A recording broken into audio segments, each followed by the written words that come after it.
Joe, the other day you said you like to reward guys for their work and stuff. You played almost everybody who was available tonight. Was that more a product of the injuries you guys had, wanting to, test different things out on the court, or were you just trying to reward those guys for the work they put in? I think it was a little bit. It was mostly because we had, 3-4 guys out. But that happens over the course of the season, and the guys got to be ready. So our staff in Maine and in Boston does a great job keeping the locker room ready, and everybody that played over the last 2 games, I thought, played a part in the process of winning, and that's what you look for over the course of a season. A lot of those lineups haven't played together this year. What does it say about the guys that they're just able to sort of make it work with whoever's on the court? Yeah, I think one of the strengths of the team is the basketball IQ that we have, and so they're able to understand the spacing, the matchups, and what we're trying to accomplish. So, yeah. Joe, with those guys, or really anybody, you're not big on telling them or saying you're going to play tonight. Mm-mm. How did that develop for you, and how do you feel like that kind of puts guys in positions to succeed when they do get called? I just feel like if you give a guy an idea if he's going to or not going to, it changes his preparation on a daily basis. And so I want our guys to come into the arena every day thinking that their process is important towards winning. And they have to be ready to go, and they got to treat every single day, every single game as if they're going to impact winning. And so by not telling them, it allows them to just treat every single day as if it's the most important day, and they do a great job of embracing that. But it's important because there's just a lot of unpredictability over the course of the season. You got to be ready to go at any time. And if you're only ready to go because you know you're going to play, then that doesn't really help your process. Joe, normally you guys will, on a back-to-back, stagger Kristaps one day, Al the next. Yesterday, you played both. What went into that decision? Was there something that you saw today? And then what made it so Luke played as well as he did and Neemias Queta played as well as he did? We did it last year at the beginning of the season in the Cleveland-Orlando back-to-back. In the Orlando game, in the Cleveland game, we played both Al and KP, and in the Orlando game, we started Lamar Stevens at the 5. So in those situations, depending upon when we also didn't know Derek or Jalen were going to miss. So you just try to look to see the matchup. Can you win the matchup? What does the matchup look like the next night?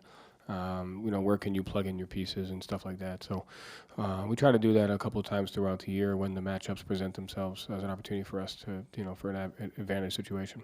Is that just to keep the continuity? Yeah. Mm-hmm. Yeah. And just for Luke, just having, the block shots, but not just the block shots. I mean, he played some really good positional defense as well.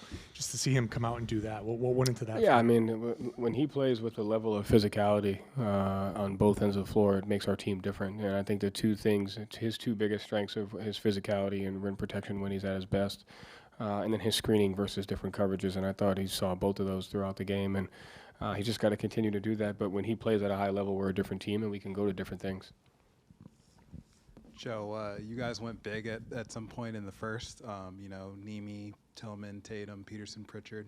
What was the thought process of just putting that particular combination together?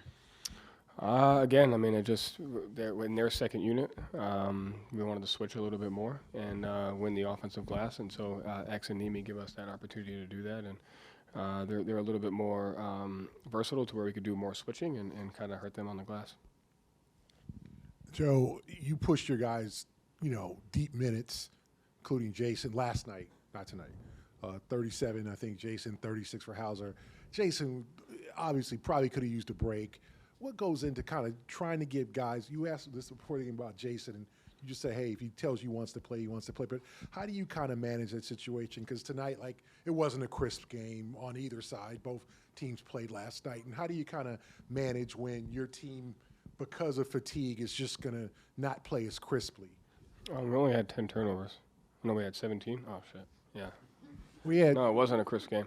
Yeah, you had 6 turnovers in the first 5 minutes. Yeah, we did. Yeah, it's a good one. The guys take pride in playing, and like I said, he has great camp around him to where they just do a great job taking care of his body. And you want to reward guys for taking pride in playing. It's not going to look pretty every single night, but I think it's more about just the preparation and the things that go into making sure those guys are ready to play, whether it's a back-to-back or not. So you see that from Jason, what Jalen did to try to prepare to play tonight's game, I thought is important. It sets a tone for the guys. It sets a tone for the locker room. It sets a tone that you're willing to work through stuff to play. So I'd rather them be out there and it not look crisp than not be out there. But there's also times to rest. And I trust them, and I trust their team to be able to just the sports science guys to be able to figure that out. There seems to be an inherent pressure now with load management and folks complaining that guys don't play enough and fans and all that. You guys don't have that issue, but do you sense that some of your guys feel pressure to have to play every night? No, they like to play. No, I wouldn't want them to feel that. No, they just enjoy competing. So I think it's a strength of those guys. Yeah. Feels like we're asking you about Payton after every game, but you hear other coaches and other teams talk about how he's becoming a priority to stop him. He's in all the scouting reports now. What does it say about him that he's able to continually be this productive as teams kind of focus more and more on him? I mean, it says two things. It says one about him just as a player as he's continued to grow and be patient. Again, the hardest thing for young guys is to make it through their first contract, when there's a lot of unknowns. And you look at his first year, he played a lot, then Kemba came back and he didn't play. And it seems like his first couple years, every year, there was just wings ahead of him. And he's just continued to work. And so that's hard to do for a young guy. And I think the second piece is that his teammates understanding that we need to have a different identity. We need to go to different stuff. And he takes a ton of pressure off the other guys. And so I think it's twofold, right? It's what he's done, and it's the team empowering him to do that because he's special.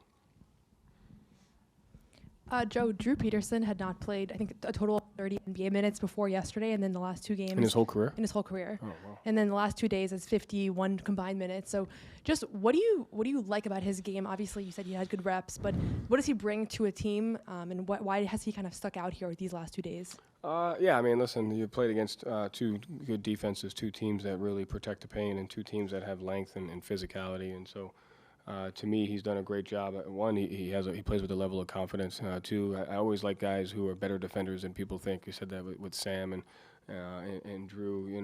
He's a better defender than people think he is. He can think the game in real time, and so he can understand what teams are trying to do on both ends of the floor, and he can adjust to that really quickly.